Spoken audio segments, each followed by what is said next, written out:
Saksi menyatakan semuanya tidak lihat ijazah asli. Artinya Jokowi tidak punya ijazah asli.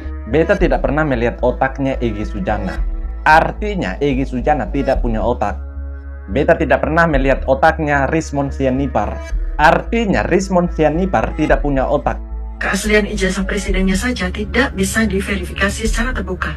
Dan ketika Pak Jokowi verifikasi ijazah Pak Jokowi di pengadilan, maka saat itu nama Anda serta nama Amin Rais akan terverifikasi masuk penjara. Tangkap Jokowi dan adili Jokowi, lalu penjarakan. Kalau perlu, hukum mati. Anda itu yang pantasnya dihukum mati. Tapi sebelum Anda dihukum mati, maka Anda itu harusnya dikebiri dulu. Supaya ketika di neraka, Anda jangan berbuat maksiat. Saya pulang, Pak. Keluarga saya sudah dihancurkan. Istri saya sudah dihamili.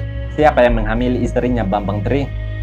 Saya tahu beta yang dekat dengan Bambang Tri adalah Egy Sujana, Roy Suryo, Rizal Fadila, Amin Rais. Baik, sonde baik, tanah timur lebih baik.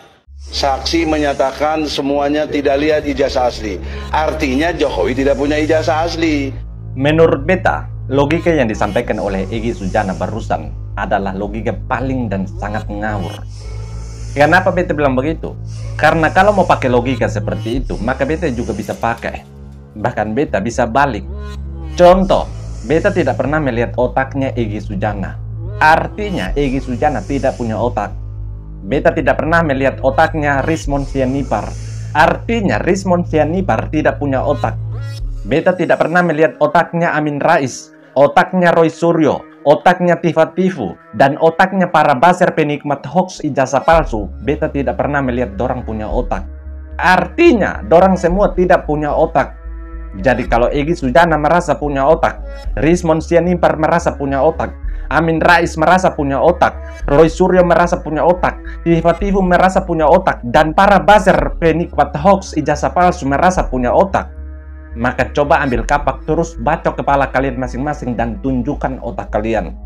Kalau kalian tidak mampu tunjukkan otak kalian, maka beta bisa simpulkan bahwa kalian semua itu tidak punya otak. Kalaupun ada otak kalian tapi tidak mampu tunjukkan, maka beta bisa pastikan bahwa otak kalian itu palsu. Sahabat Dr. Tifa, dimanapun Anda berada, apa jadinya sebuah republik jika keaslian ijazah presidennya saja tidak bisa diverifikasi secara terbuka? Dan bagaimana mungkin sebuah universitas kebanggaan bangsa justru bungkam saat ditanya soal catatan akademik alumninya yang meragukan dan menimbulkan perpecahan di antara anak bangsa selama bertahun-tahun ini? Saya Dr. Tifa. Hari ini saya tidak sedang bicara soal opini, tapi soal data, soal kejujuran akademik, dan soal integritas seorang kepala negara. Untuk Tifa Tifu, beta mau bilang bahwa Anda itu tidak tahu malu.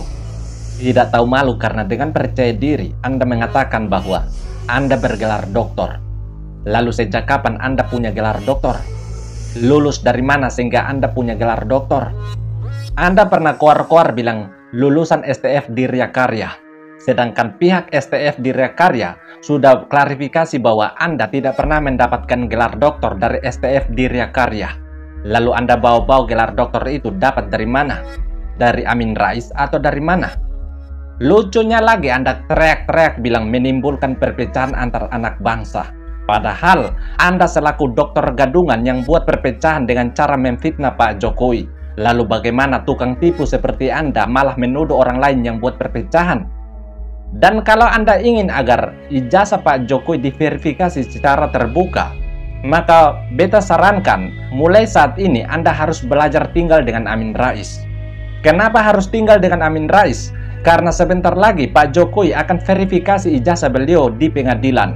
Dan ketika Pak Jokowi verifikasi ijazah Pak Jokowi di pengadilan, maka saat itu nama Anda serta nama Amin Rais akan terverifikasi masuk penjara. Jadi saat ini Anda harus belajar untuk tinggal dengan Amin Rais, supaya ketika di penjara Anda jangan kaget dengan yang namanya sengsara.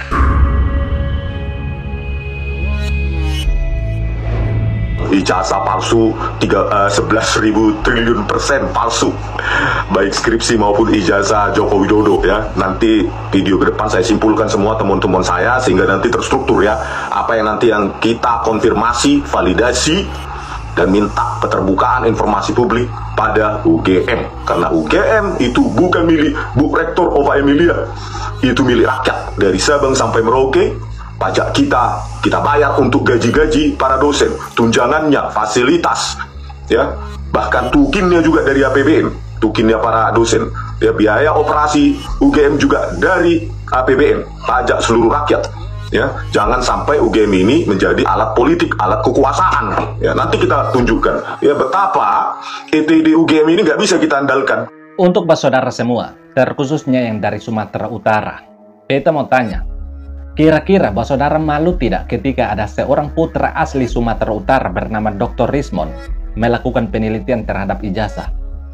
Karena jujur, beta yang bukan orang asli Sumatera Utara saja sangat malu. Lalu saudara sebagai orang asli Sumatera Utara malu atau tidak? Dan kenapa beta malu?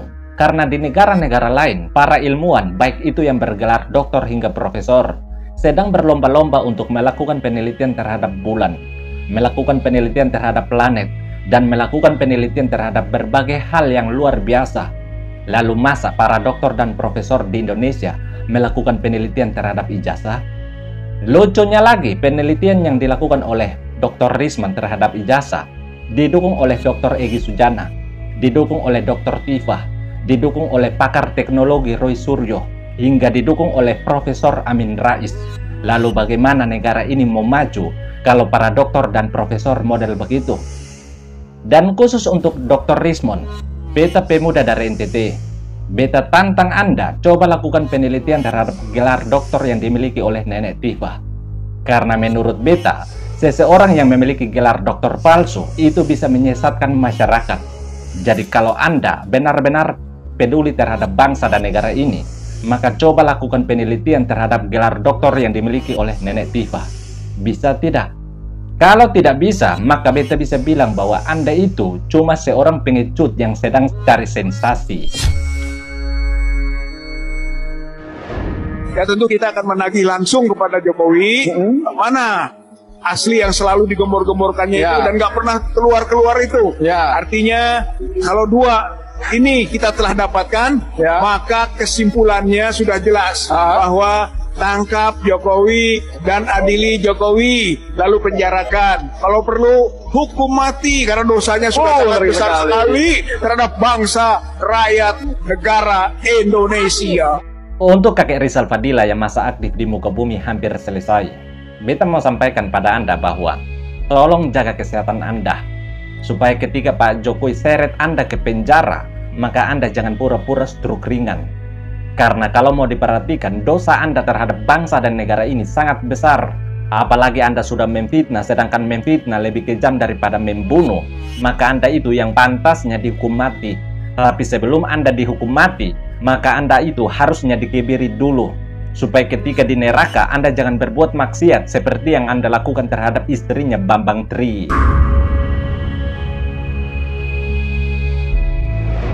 Kalau Jokowi merasa terfitnah, dia harus lapor ke polisi. Dia nggak lapor ke polisi, tiba-tiba saya ditangkap, diadili secara gelap, ya toh, divonis 3 tahun, ya toh, dan saya masuk penjara 2,5 tahun. Saya pulang, Pak. Keluarga saya sudah dihancurkan, istri saya sudah dihamili. Bambang Tri pernah bilang, ketika beliau di penjara, istrinya tiba-tiba hamil. Lalu pertanyaannya, siapa yang menghamili istrinya Bambang Tri? Setahu beta, yang dekat dengan Bambang Tri adalah Egy Sujana, Roy Suryo, Rizal Fadila, Amin Rais, dan para lalat politik pembuat hoax ijazah palsu. Jadi kemungkinan dorang tahu seluk-beluk istrinya Bambang Tri. Lalu apakah boleh menuduh manusia-manusia bejat itu yang menghamili istrinya Bambang Tri? Ketika dorang menuduh ijazah Pak Jokowi palsu, dorang malah minta Pak Jokowi yang buktikan. Lalu apakah ketika beta menuduh dorang yang menghamili istrinya Bambang Tri, maka dorang juga yang harus buktikan? Logika semudah ini anak SD pun langsung paham. Tapi sayangnya kaum 24% dan kaum 16% tidak paham, sehingga dorang pun ikut berkoar-koar bilang ijazah Pak Jokowi palsu. Padahal dorang punya otak yang palsu.